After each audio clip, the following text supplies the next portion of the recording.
Hello, everyone. Excited to be here. My name is Brad Mahoney, here on behalf of MP Boston and our entire team to present our new project, Winthrop Center, in the heart of downtown. I'm here with some of our team members, and I'd like to introduce them today. I lead our sustainability and healthy building efforts on this project. And I'll turn this over to Dylan Martello. Thanks, Brad. I'm Dylan Martello, a senior senior building systems consultant with Stephen Winter Associates and the passive house consultant on this project. Frank? Hi, I'm Frank Deladera. I'm the senior project manager for Suffolk Construction, the general contractor on the project overseeing the exterior enclosure of the building. Hi, I'm Joelle John, Senior Associate and Technical Principal with WSP Built Ecology. I lead the sustainability team for WSP. We also were the MEP engineer on the project. Thank you, Joelle. All right, next slide. So real quickly, what we hope to achieve today, give you a quick overview of the project, talk a little bit more about some of the key passive house elements, the high performance envelope, our testing strategy, how we did that. We've learned a lot about the importance of indoor air quality in excuse me, in health, and then talk about some of the HVAC systems that are incorporated into Winthrop. Next slide. So real quick building overview. 691 feet tall, 62-story mixed-use project, Winthrop Center.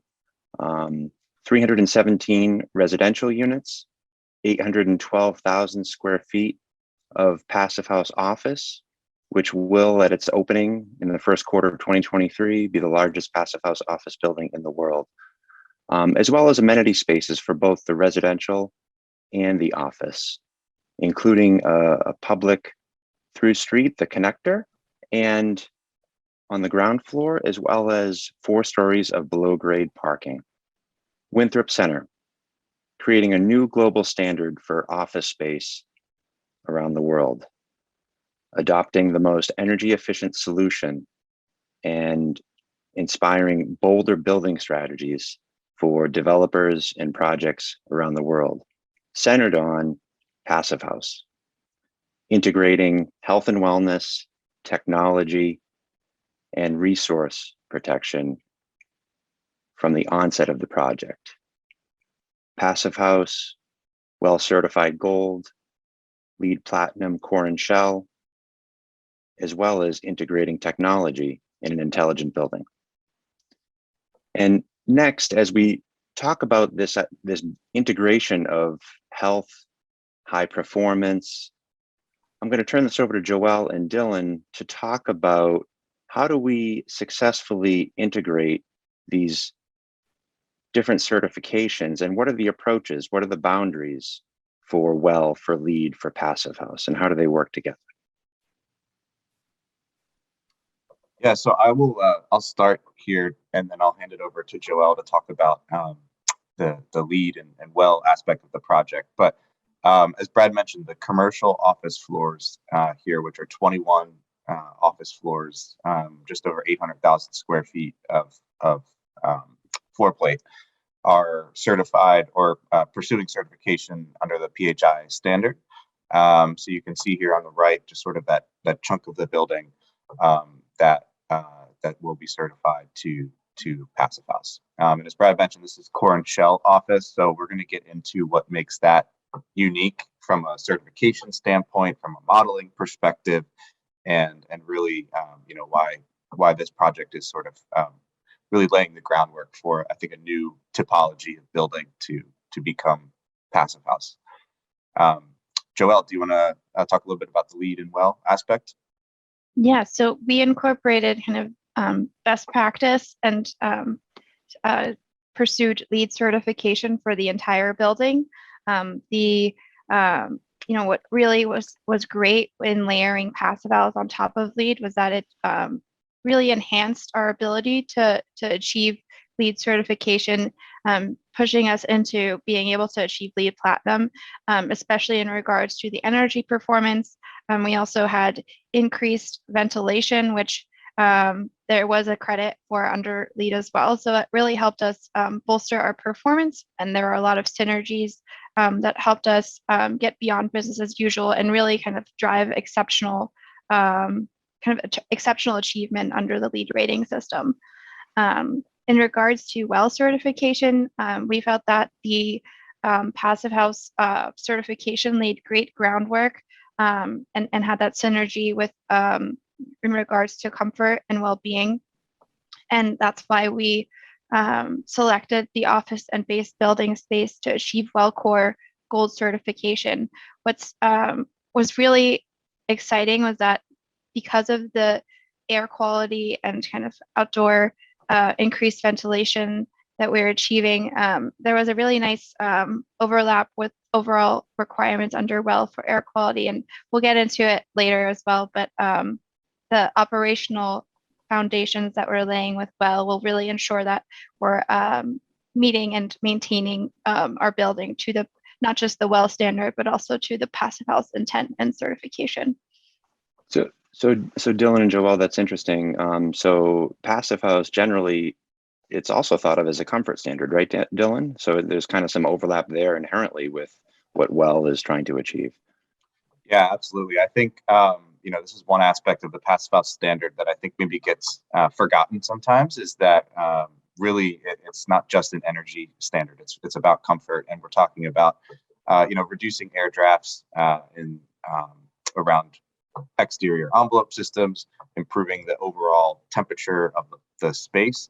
Also, I think one area that maybe really doesn't get talked about enough is sort of the acoustical comfort in Passive House buildings, and really in this specific context, the core and shell office in the heart of the financial district in Boston, acoustical comfort and being able to work in a comfortable environment from a noise perspective is really, really critical. And I believe that's one big aspect of the WELL standard as well. So I think there really is a synergy there.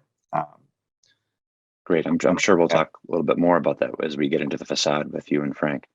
Yeah, definitely. All right, thanks. Okay, so just a high-level overview here of the thermal envelope. And, for those of you that are frequent PHN conference attendees, you may have seen presentations on this envelope in more detail previously.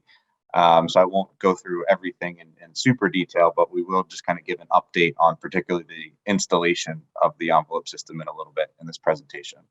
But just as a reminder for everyone, and kind of summarizing here for the new folks, this thermal envelope system at Winthrop Center is a completely custom unitized curtain wall system with modules ranging anywhere between 3 and 7 feet in width, and some smaller panels as well on average. And this is particularly, the limitations of the site were one of the biggest, I think, one of the many biggest factors dictating the design requirements for the curtain wall system. So if you can see here off to the north, there's an existing building that's very close to Winthrop Center. And then even to the south, there are a couple of other buildings as well that are very close. So you really are kind of restricted in how you can sort of, I guess, build this building. And I'll leave it to Frank to get into the fun aspects talking about that.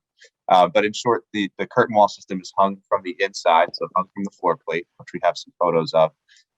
And given the height of the building, its location, the wind loading is really a big requirement on this project. So there's really a strong structural requirement for this system. And then, of course, on top of all of that, we'll just throw in the Passive House requirements. So in order to achieve Passive House for this project and achieve the thresholds, we're looking at the opaque portion of the thermal envelope needing to achieve an R value of R18 or 0.055 in BTUs for U value. And then on the vision or the window portion of the curtain wall, we needed to achieve a maximum U value of 0.220 BTU per hour per square feet.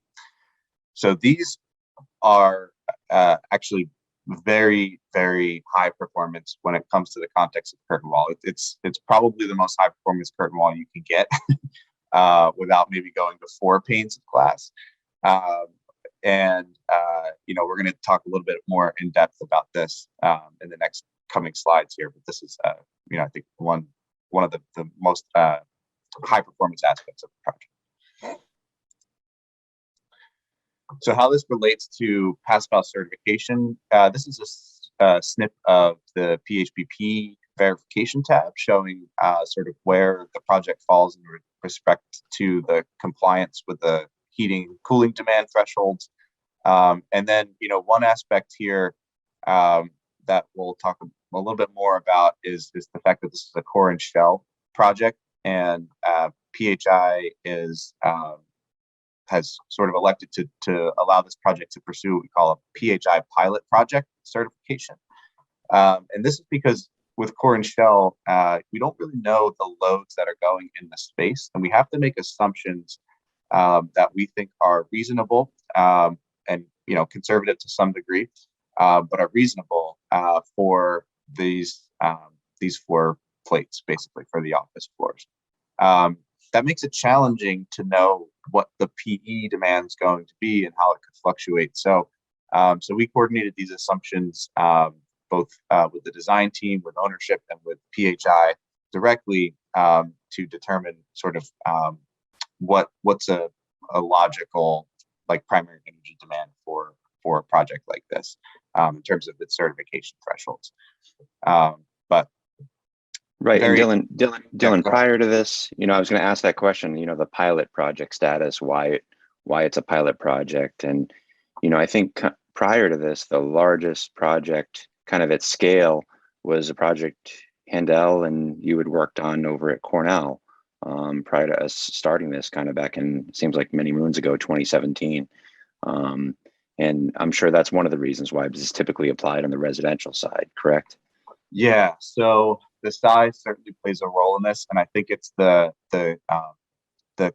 sort of in conjunction with the fact that because this is core and shell, we have to get unique in terms of and creative with respect to our testing strategies. So as we'll get into a little later, you'll see we actually have to test this on a floor by floor basis. So we have to basically take a compartmentalization approach to the whole building blower door testing. And we're testing every single office floor as its own whole building blower door test. And then we add it all up at the end of the day and put it in our model. So that in conjunction with the fact that it's core and shell, we don't really know the loads on the floor. So we have to make assumptions. And there's certain aspects of the design, like let's say the heating and cooling distribution within the office floor, that's going to be up to the tenant. So there's certain aspects of the core and shell that I think make this whole project so unique that PHI, identified. Like, yeah, we need to make this a pilot project. And actually, what's nice about this is that sort of laid the groundwork for PHI to develop and draft up a core and shell criteria for other projects. That's really what they want. When you have a pilot project, they want it to spur growth within serve as a model, right? Yeah, exactly. When as opposed to other office projects who maybe come in, as opposed to core and shell, have a tenant before they build a suit, and exactly what they want, as you're designing, which is in contrast to what we did here. Okay, thank you. Yeah. Okay, so we're going to dive in a little bit deeper here on the high performance envelope system. We're going to talk about the design aspects at a high level, and then I'm really going to hand it over to Frank to dive into the installation side of this, because it's one of the more interesting, from my perspective. I find it so interesting to just talk to Frank about how the heck this stuff gets built and installed. And then we're going to talk a little bit about the benefits of this as well. So, really one of the trickiest things I think is really, how did we get there with respect to particularly the opaque portion of the curtain wall? And achieving an R18 on a unitized curtain wall system is very, very challenging to do. And it requires, some serious coordination, both on the design side and with the contractors. So, I just want to highlight here that the Handel Architects has been the architect on this project, and it's been great working the design through all the way from conceptual design, pre-conceptual design, and all the way through into construction. And then the contractor, who we have Frank here from Suffolk, who's the general contractor on the project, and then working very closely with the curtain wall subcontractors, a local Boston company, Karras and Karras, and a company out of Canada, Soda Wall, that's providing the high performance curtain wall system. So there was really a lot of coordination between the contractors, the architect, us. Also, not shown here, but played a big role was Socotech as the exterior wall consultant on the project as well. And a lot of coordination to understand how we can achieve an R18. And you really needed a team, right from ownership all the way down to every consultant that was committed to the passive house goals of the project and understood that. I can't underscore how important that is. And one of the other aspects here too is having a contractor, a supplier essentially that has a large enough production capacity for a project of this scale. And that was one of the bigger questions that was asked during the bid process. Frank or Brad, do you want to add anything with respect to just the general coordination up front on this? Yeah, I'll say one thing real quickly, and then I'll turn it over to Frank, and he can take the show. So first off, Handel Architects, those that are listening, you're going to hear directly from them live and in person at the Passive House for All tour at Winthrop on June 18th on that morning. So you'll hear all about that, and they'll be leading the tour. And to underscore that point, it's just about partnership. This really was a partnership, leading with Frank. Really, he kind of led the charge from the start, and he's carried it through weekly meetings, daily meetings. It's really under his leadership at Suffolk that we're here today, and we've installed. Well, I don't want to take Frank's thunder, but Frank, just turn it over. I just can't say enough the value of having that partnership of everyone working together. Yeah, and before we jump into the installation side of things, I'll just speak a little bit more to our subcontractors that we have, because without them, we really wouldn't have gotten where we are. So in the bidding process, we did a thorough descope across all different sub-trades and came to the conclusion that having such a large local curtain wall installer with Karras and Karras that has such a large presence in the city itself was a huge benefit for us, knowing that they are based right here in South Boston. And Karras and Karras themselves has a very strong relationship with Soda Wall up in Brampton, Ontario. So after doing a few visits and kind of working through that scope, we realized that they did have that technology that we were looking for and what we would need, and kind of the desire to actually be part of this project here and trying to set the standard for this passive house operation. So.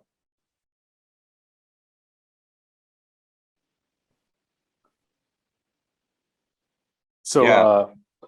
Go ahead, Frank. Real quick, just touch base on the facility that we've seen here. Is what you're seeing is at Soda Wall's facility. And you'll notice what they try to do here is do everything in-house. So all their fabrication, all their assembly and sequence of operations here are all done in one facility, which has really allowed us to kind of increase that production on what you're seeing with these oversized panels that we have for Passive House. All done during COVID, mind you, right, Frank? Essentially. Yeah, a big push through the COVID process. So. All right, so I'm going to talk a little bit technical aspect here of how they got there with respect to R18. So, particularly talking about the insulation strategy here. So the curtain wall system is triple pane glazed, both at vision and spandrel. And at the spandrel, or when I speak about spandrel, that's really referring to the opaque portion of curtain wall.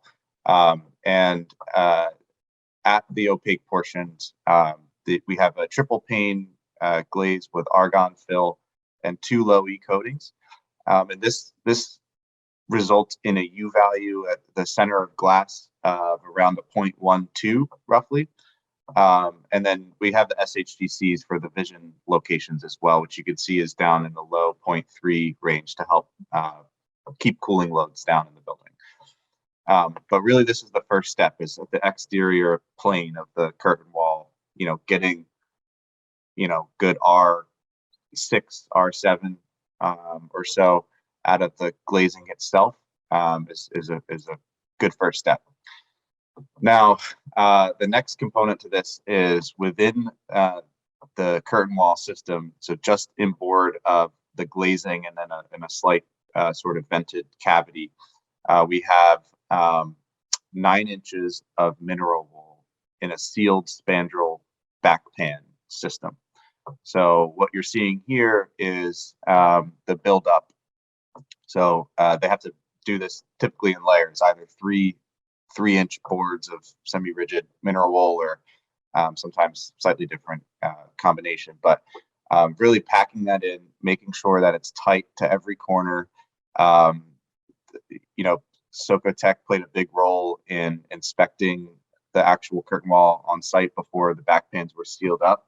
So we were able to see that the insulation was installed, in a manner that was complete and not leaving gaps and leaving areas for potential thermal bridging. So that's sort of the next big step in terms of getting to R18. Now, in addition to that, inboard of the back pan system, and this is where Frank's team and Suffolk and Karis came in and really played a role, was adding additional insulation inboard of the curtain wall system to further achieve more R value out of the wall, because we needed additional R value inboard of the spandrel system to get actually up to R18 to meet the passive house requirement. So this was done sort of in 2 different ways. And one was adding 4 inches of mineral wool at horizontal spandrels at slab edges.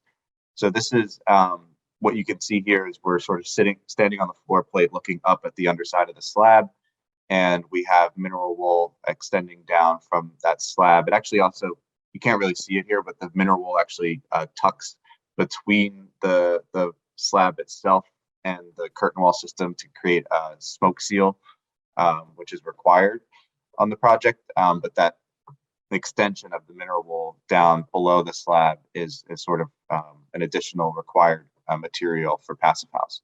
And then again, this is continued up vertically at the top of slab to the base of the vision panel, which you can see here. So this actually helped sort of mitigate more thermal bridging at some mullion conditions and at the slab edge condition, and again help us get a little bit more R value out of the system. And then the last component here to really get us from like let's say 16 to R18, or just get us that last chunk of the way there. And this was something that had to get coordinated kind of later in design. It wasn't sort of included in sort of the initial strategy, but we realized we needed to bolster our R value as we were going through rounds and rounds of thermal analysis with Sodawall and the team. And this was to add an additional 2-inch thick foil-faced mineral wool sort of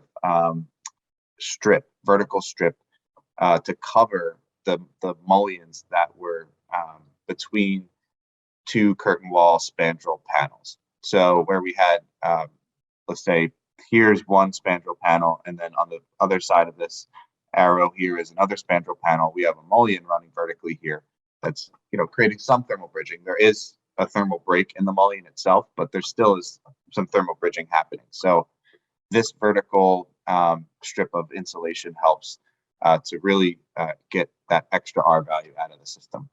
And then the foil facing was to help alleviate any condensation potential, particularly at sort of these areas here in the center of the panels where the dew point could potentially creep in a little bit closer to what we'd feel comfortable with. So this was sort of an additional strategy to maintain durability of the system. And just to add into what Dylan's speaking to here, this is where a lot of coordination came into play between all parties on the project, where Millennium really wanted to try to increase as much vision glass as possible in this, right? So the future tenants have as much vision glass out as possible. And through Sodawall's thermal modeling and Stephen Winter's analysis of it, we had to coordinate where certain sills had to be raised to add extra spandrel panels in, and where all of this insulation went. So there was an ongoing process for the better part of a year that we ended up going through to coordinate exactly where all of this insulation needed to go.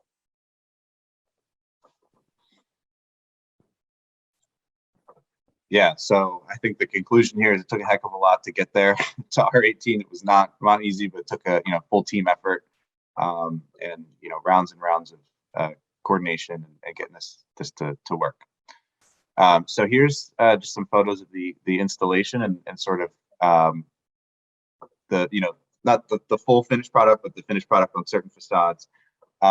And I'm gonna, I think, just hand it right over to Frank to talk about the installation side. And we have some photos here of the actual curtain wall getting installed as well. Yeah, so as you can see, our project is split between a west and an east tower here, which added for additional complexity to our project, where the east tower, which is a 26-story tower, is a 5-foot module that on the north and south side have 1-foot fin that actually sticks off the panel, which created added complexities to that thermal break that we were reviewing earlier. In kind of comparison to that, the west side, the west tower itself has 7-foot modules that have a corrugated floor plate that is a jagged edge, which created a harder installation. And you'll kind of see in the next slide for us in these modules. So what you're seeing here is one of the 7'3" wide panels getting hung on the building. How high, Frank? 7'3" wide, but how high? I believe each panel is around 13 feet tall. Right. As we're going through. So as we talked about going to that triple glazed glass and the 9 inches required of insulation in these panels, the size and weight of these increased drastically. So the light of glass that you're seeing on this panel is close to 1,000 pounds itself, pushing that panel weight up to about 1,500 pounds. So where we normally had a typical workhorse or a mini crane up on a slab, it became noticeable that we would need to add some other installation method to accommodate this system. And this is where Karras and Karras reached out to a company called Greg Beach out of New York City in coordination and designed a custom monorail system that we have. And you can see in the photo on the left, we're able to set up a truss system around the perimeter of the building, around 10 floors up of the installation floor, that allows us to drop that hook down to be able to pick up the panels that are of those higher weights and easily move them around the slab edge. And Frank, in the photo on the right, that's what we're seeing. We're seeing that hook down off of the monorail. Correct. So that's dropping down 10 floors from there, and we're able to actually slide those panels out of the building in select locations based off of that complex floor plate, where sometimes we're not able to get a panel out due to perimeter columns and perimeter stairwells, where we have to actually slide the panel out of the building and then actually slide that panel down the monorail into place. And it became a noticeable increase in panels where we've had originally, when we started with a mini crane on the project, we were seeing a crew install about 9 or 10 of these panels a day. And at a maximum install, our top single crew install day was close to 50 panels a day. So, which is well above the average you'll see on any project, let alone a project with panels of this scale.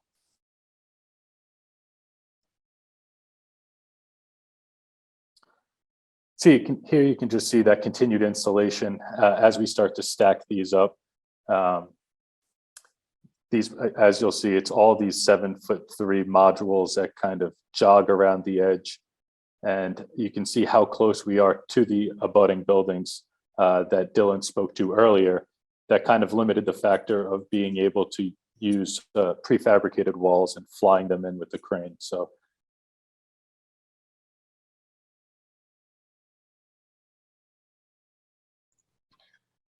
All right, so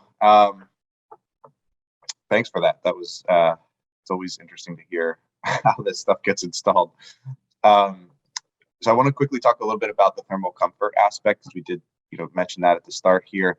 And the PHI is many of you are probably familiar if you're familiar with doing PHP modeling and the certification side of things.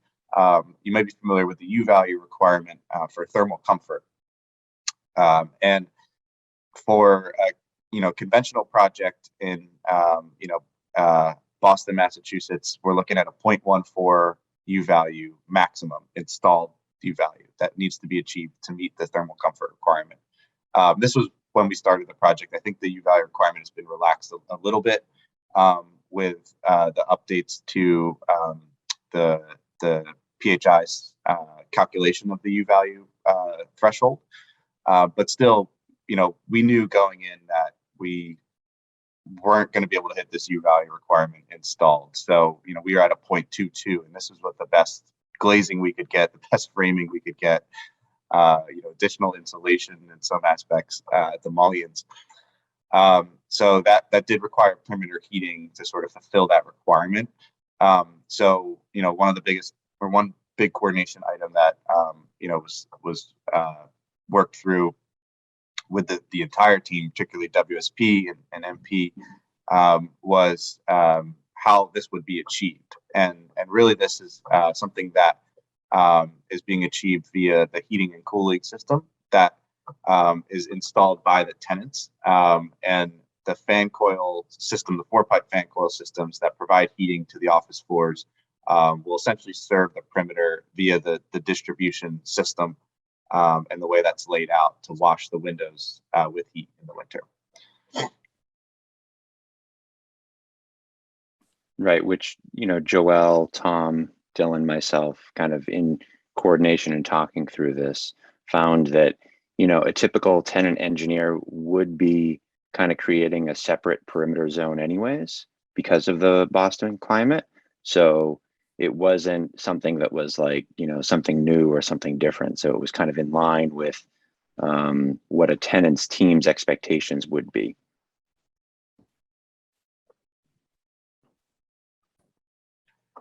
All right. So I'm going to actually hand it back over to Frank to talk about the compartmentalization aspect of this. I'll just quickly kick it off by noting that, as I mentioned before, we're testing this building on a floor by floor basis. So really,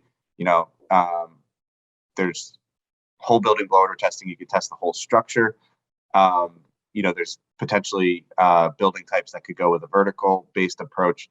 But on this approach for this building, we're going with a horizontal compartmentalization approach. So each floor. Frank, I mean, why aren't we testing all 800,000 square feet all at once? That's a good question. I asked Dylan that on the first day out here. He told me we didn't have enough fans in the East Coast to handle it. Right. So well, we're changing that, aren't we? The typical office footprint that we're seeing out here is around 38,000 square feet.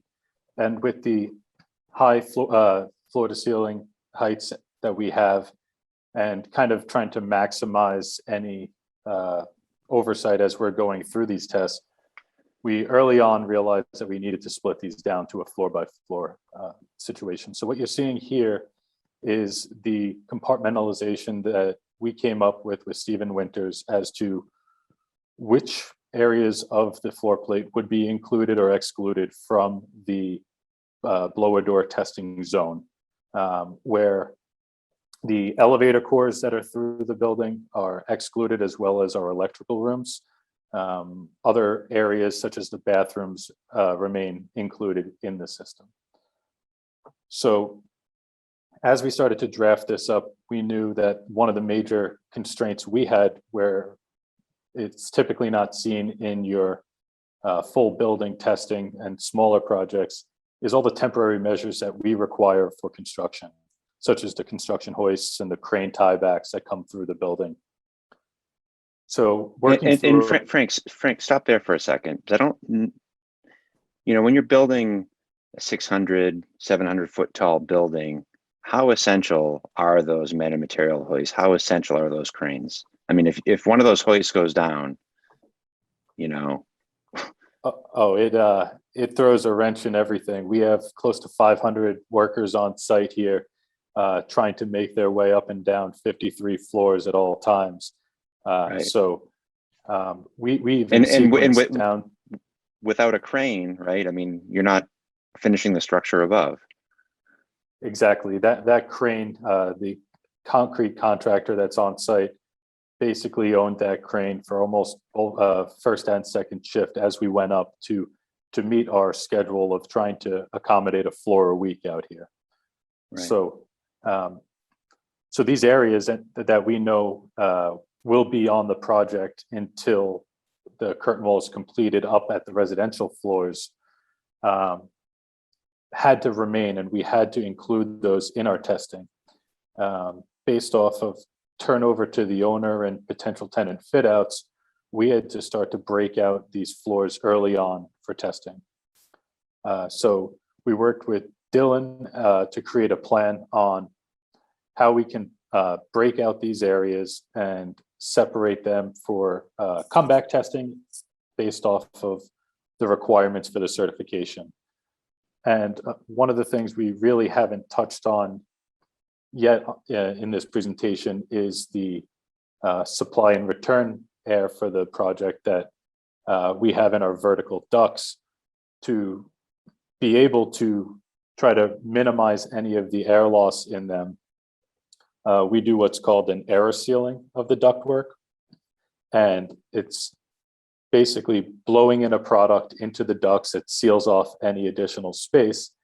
And we had to end up sequencing that in floors by doing certain breakdowns of the lower office, upper office, and mechanical floors to be able to accommodate our testing sequence. So we're about 6 floors in on testing currently out here.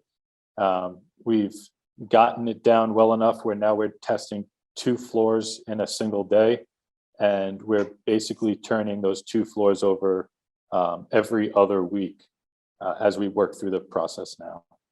And relative to what's your batting average on testing thus far?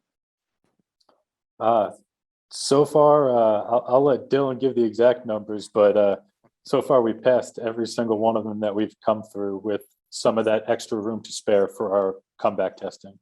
So yeah, no coming back next day. Yeah, no coming back. Right.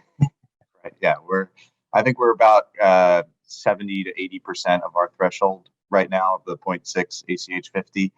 And what we're finding is that a lot of the air that we're actually losing is between these temporary like hoist walls that are blocking this opening of the facade up. So it's leakage that I think, at the end of the day is probably not actually leakage that's getting to the outside.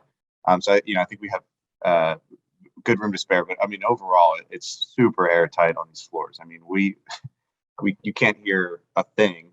It's just really interesting how you can just tell how airtight these floors are when they're complete. And as we talk about testing floor by floor, right?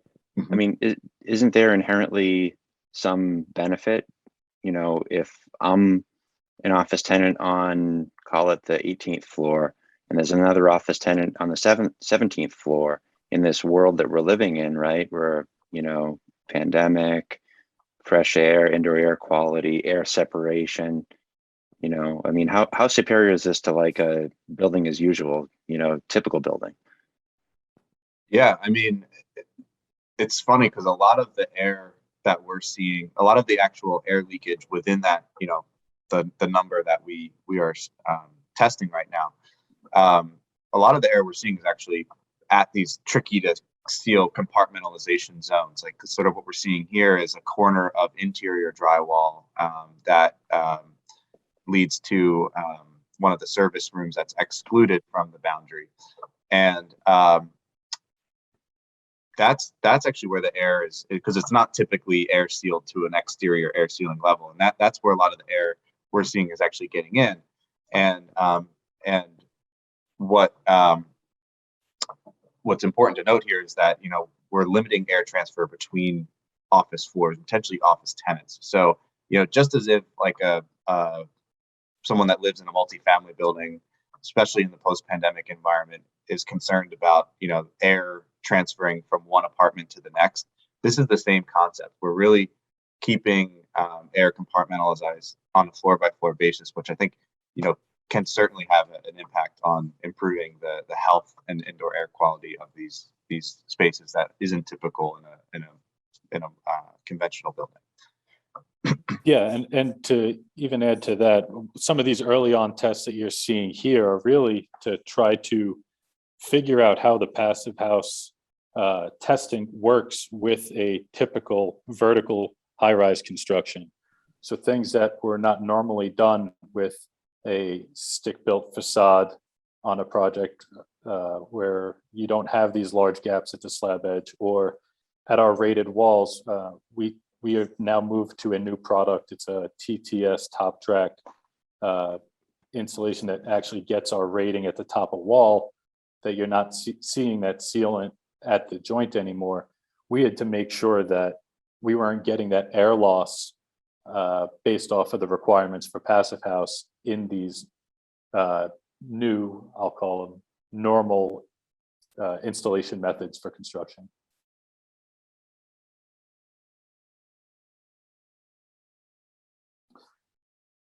So as we get closer to each one of our testing days on site, we have multiple walkthroughs with all parties involved, from Suffolk internal teams to our owner's rep on site and Stephen Winters. And what we do is we end up creating this sheet that breaks down by trade all of the different areas that we see that need attention prior to testing. And a lot of it, the trades may not be accustomed to seeing, because it is well above the standard that you would see on sealing off openings into walls and trying to prevent that air loss within different spaces on the floor, as well as what Brad was speaking to, floor to floor air loss.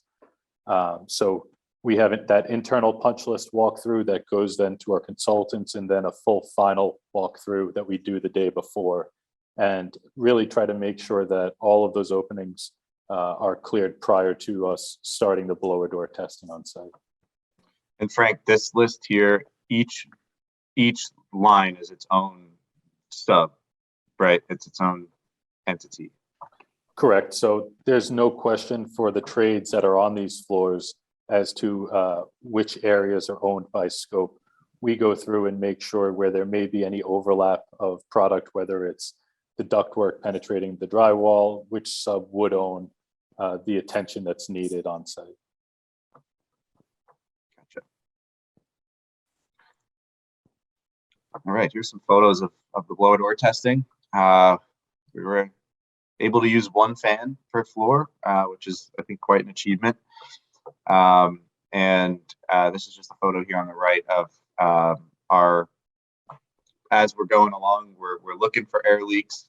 We might fire up the fans and see that we're like right on the threshold of passing, and we want to get it down a little bit more. So we're searching for anywhere that could be sealed potentially. Looking at both the exterior curtain wall system and looking at the interior partitions and those tricky interior details.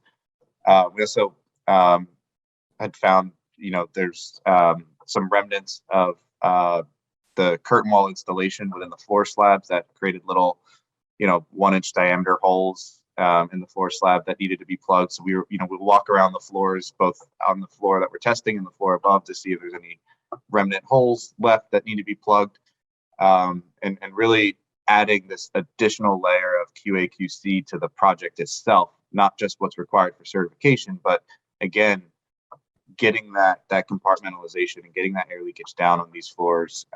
And this is a big part of that. I do want to be conscious of time here because I think we're running a little long. So we have still the HVAC aspect to get to. So we might kind of go through these next couple slides a little quicker to give a little bit more time for Joel to get into the HVAC side of this. So I'll just quickly note here that, as Frank mentioned, all the ventilation ductwork is aero sealed to provide additional air sealing capacity in the duct system, and limit the amount of air that's lost to sort of areas that wasn't designed to get to. And this really has, I think a few big benefits. One, again, compartmentalization, not having air that's being exhausted from floors leaking out into other floors is important. Also, from an energy perspective, reducing the air leakage in these ducts really helps reduce the amount of work and fan power that the fans need to do to get that air to the office floors. So this is just one of the ducts, the air sealing reports from one of them. And Joel, would you say, I mean, this is something that we've never done before. This is the first project we've done it. I mean, is this something that maybe the industry should think of as like a best practice and adopt it? Certainly. Yeah, certainly, especially as Dylan mentioned, to drive down that fan power and to make sure that we're truly delivering the CFM as intended to every portion of the space. I think air sealing of ductwork is definitely something that should be incorporated into best practices. Yeah. Okay. Thanks. Yeah, I've seen research that has shown that typical commercial buildings have duct leakage upwards of 25 to 30%. And we're talking about reducing this down to, sub 5%, sub 3% really is the target that we shoot for. And it's a huge improvement, I think, over typical commercial ductwork systems. Well, it almost sounds like a no-brainer, like changing a light bulb to an LED to me. But right. Right. But it does take coordination on Frank's side with respect to the ductwork and sequencing and all that stuff. So it's really again, the whole team kind of has to coordinate all this stuff. Yeah, and acknowledge that. Yeah. And just a learning curve for the trades, because it's something that they're not used to on site. So making sure that they know kind of scheduling wise how to introduce that into their process. Yeah. Well, now a few of them know, Frank, right? Yeah, it's becoming more and more known in the industry now. So. Cool. All right, I'm going to hand it over to Joelle to talk about the HVAC systems. Yeah, so our MEP team did a really heavy lift in terms of studying different MEP options early on to really understand what some of the options were. We studied water-cooled VRF, underfloor air distribution, chilled beams, but ultimately we landed on a 4-pipe fan coil system because it allowed us flexibility and kind of really nuanced ability to control thermal comfort in each zone, while also giving us flexibility, being able to have a centralized mechanical room versus needing floor by floor mechanical rooms. And overall, we saw that this was the most cost-effective solution to achieving not just the passive house standards, but also meeting all the needs of future tenants. And Joelle, doesn't that system basically serve the whole building? It serves the residential as well Yes. as the office? Yeah. So Okay. it serves the whole building. Actually, at the center of the building, we have dedicated a mechanical floor where the boiler as well as the chiller plant lives. We have high efficiency condensing boilers with magnetic chillers with variable speed compressors to really allow for a system to ramp up and down and hit the efficiency targets as needed and be able to serve tenants based on their unique schedule and needs. I think what's also really great is that we have a DOAS system with energy recovery with variable speed pumps and fans to allow for energy recovery, which is integral to meeting those passive house targets as well. And this is just another great shot to show how on a floor by floor basis the 4-pipe fan coil system would look. It really allows for flexibility, and you can see how it connects overall. Next slide. And this is another great visual to show kind of how we're providing fresh air in all of the zones throughout the floor plate and exhausting in 3 locations due to the large size of our floor plate. Right. And you talked earlier, Joelle, about enhanced ventilation. You know, we're providing 30 to 50% more than comparable buildings. But this layout, basically having 4 energy recovery units that basically drive down in 4 distinct zones, essentially allow tenants to use what they need, right? Don't you simply pop on a VAV on the outlet, and then it's, you know, if you have a zone that's working over on the Federal Street bustle, they can use that fresh air zone and basically tune down the other. So it's not like in other buildings where you have one outlet, it's on or off. This can be tuned down much more. Definitely, and it really can accommodate for flexibility and to make sure that we're not, you know, ramping and wasting energy in areas where we don't need it. Okay, thanks. And this is just another visual for our central age use. What was also really essential to the project is, again, that energy recovery efficiency, and we were able to extract not just kind of sensible but also latent energy recovery to really kind of get the maximum energy recovery out of our ventilation air, which is really essential because it's a big driver for the energy use in the space, especially since we are delivering 30 to 50% increased outdoor air, as Brad mentioned. And you know, it's a big strategy also in synergy with our WELL certification. Especially, we are going to be installing air quality sensors throughout the space, and to be able to have that increased outdoor air and to be able to control and potentially like inject extra outdoor air as needed in zones that have increased occupancy gives us the ability to maintain and to deliver optimum air quality for all the spaces in this building.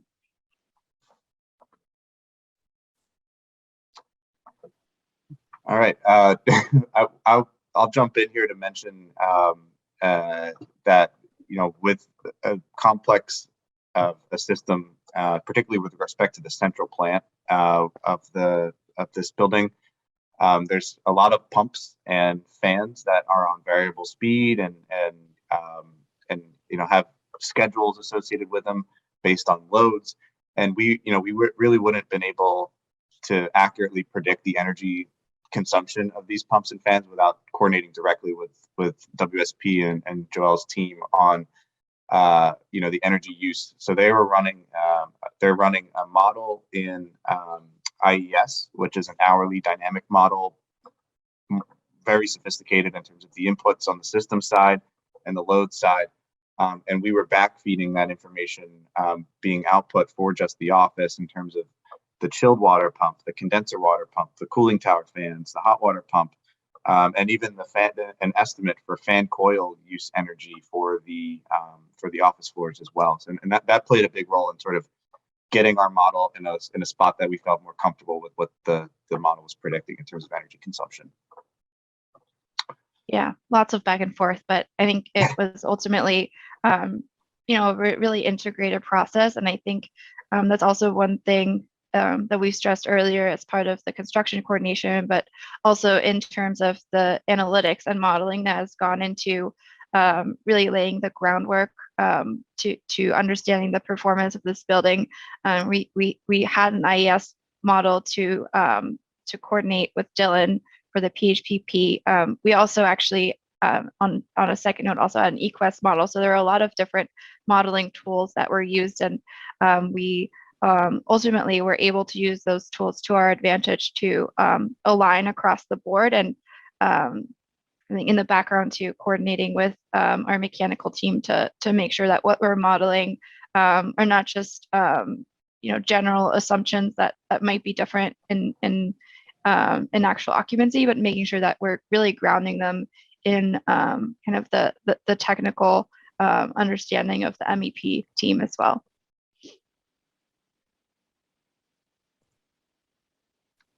All right. We've touched a bit on health and indoor air quality, but I think I'm sure we have more we talk about. So Brad or Joel, do you want to take this aspect? Yeah, Joel, why don't you take the lead kind of and talk about the importance and what we did, and just from a high level. Yeah, so aside from the increased outdoor air that we're delivering, we're paying very, very close attention to make sure that as part of our design process that we're managing and really kind of on the construction side, but also on the operations side, keying in on kind of really making sure that we're not introducing any contaminants to our airtight space that has that fresh air being delivered. So we are doing a really integrated effort with Suffolk together to track all of the materials that are being installed in the space. We have almost bi-weekly calls at this point to ensure that what we're installing meets the rigorous standards of LEED well, and will help us deliver on the air quality that we are setting ourselves up for with Passive House. We have air quality sensors that we'll be installing in the base building.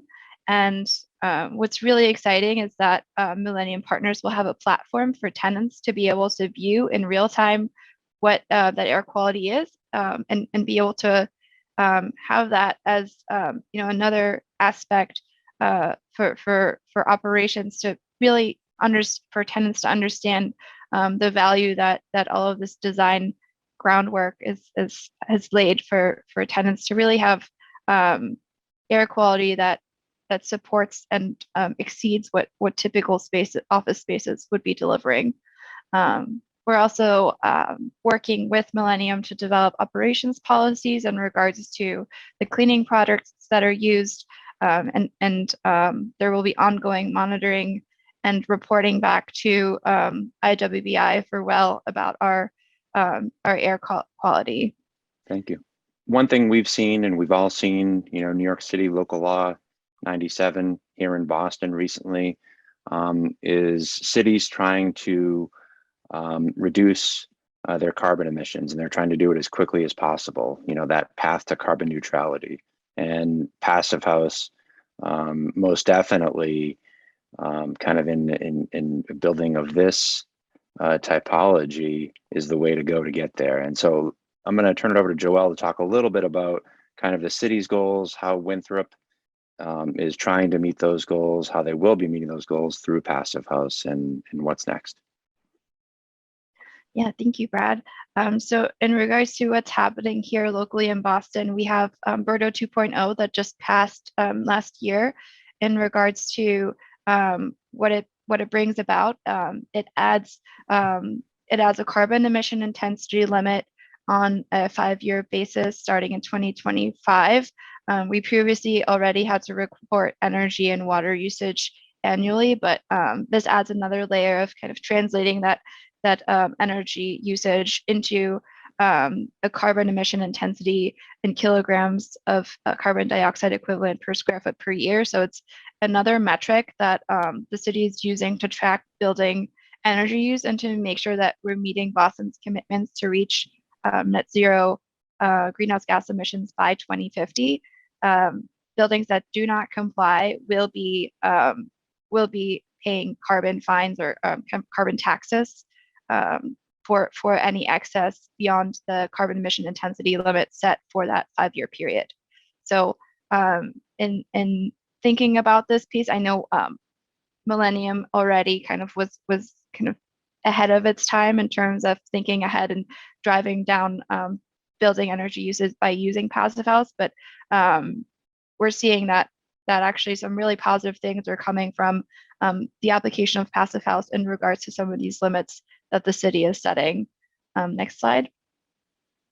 So, and this is what I'm talking about. So you can see in gray here, the Berto 2.0 carbon emission intensity limits in kilograms of CO2e per square foot per year. And it's that gray line on the graph here. Since it steps down incrementally, and you can see in green the predicted carbon emission intensity for the Winthrop Center Passive House office. What's really exciting is that due to some of the electrical use, we're naturally seeing emission savings over time because the grid keeps getting cleaner and cleaner.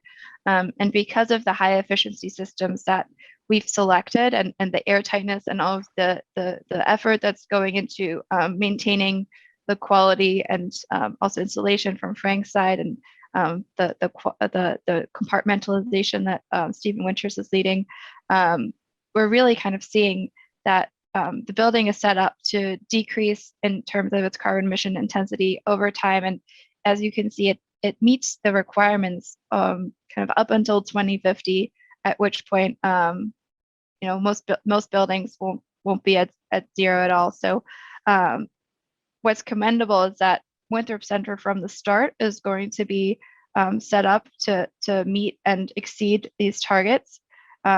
While most other buildings are going to be looking at starting to pay fines and making retrofits as soon as 2030 is what we've seen with comparable office projects.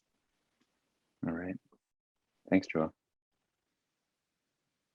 Yeah, so maybe, all of us can talk a little bit about, the kind of the benefits of passive house, to the owner, to the tenants, the people occupying the space. Go ahead, Dylan. We've talked on a lot of these, right? Thermal comfort, acoustical comfort. I mean, Frank, the triple glazed facade compared to, some quote unquote Class A buildings have single glazed facade, and even the comparable to a double glazed facade. I mean, it's marked. It's like 15-20% improvement over a double glazed, I think, and probably 50 or 60% over a single glazed, right?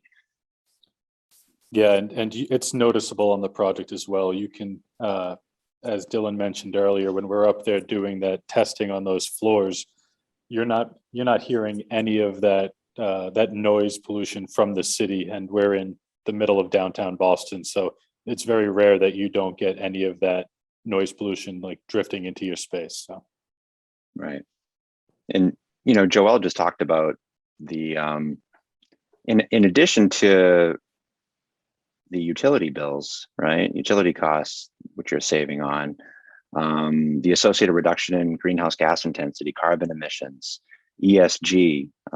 Joel, I think you're probably hearing and seeing the importance of that more and more kind of from the tenant base. Right.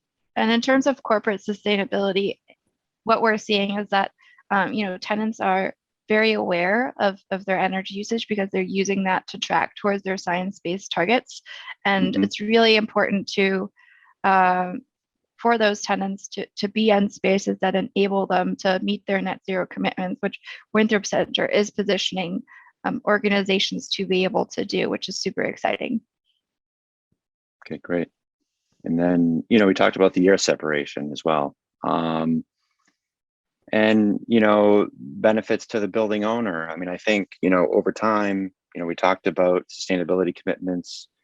ESG carbon emissions, ultimately lead to compliance with Berto 2.0, local law 97, increased marketability, increased overall value, higher long-term value.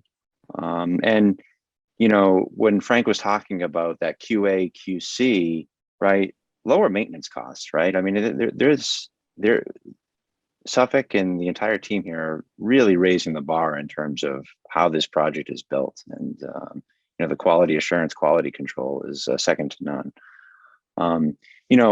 I do want to take this opportunity real quick, Frank, ask you. So something that people that are viewing this may wonder, like, Passive House, right? There is a cost to do it, right? What's the most what's the single most oh boy, this is editing phase right here. Okay, Frank, one thing we haven't talked about is project costs and Passive House, right? What's the biggest impact to that of everything that we've talked about today? Yeah, so there's a lot of numbers and values that are always thrown around and saying how excess cost and how much it actually is a premium to the project. But a majority of the costs that we're seeing is truly just with the curtain wall contractor. And it's all the triple glazed glass, the extra insulation that we're seeing, and all the aluminum for the framing puts it at about like a $10 to $15 a square foot value that is an increase on top of the base project. But that's on the curtain wall cost, correct? Just on the curtain wall contract, correct. Gotcha. But as we talk about kind of the new policies and energy standards being put in place, we're already starting to see that future projects are going to have to already lean towards this triple glazed IGU just to be able to meet those requirements. So those additional costs, which we're including in that number, kind of go away as you start to build future projects, because that is going to be required just to meet energy code alone. There are additional costs with the mechanical contractors, like we talked about, the air sealing. There's increased sizes to different water pipes to create the efficiencies that we see on site. And, the testing, kind of All consulting. that goes into play, but a majority of it is truly just with curtain wall. Right. Okay. Yeah, it's from what I'm seeing, if I had to put a number on it, I would say between 2 and 3%. But as Frank is wisely pointing out, that number would inevitably come down over time. And as codes kind of grasp onto this Passive House methodology and implement it, that number comes down even more. Okay. All right. Well, anything else, team? No, big thank you to Joelle, to Frank, to Dylan. And those of you want to speak directly with Handel, the Passive House for All tour at Winthrop Center on the 18th. Sign up online. Thank you, everyone. I'd also just give a shout out to Handel for putting a lot of these graphics together. We couldn't have done it without them. They weren't on this presentation, but they were in spirit. Oh my gosh, from the start.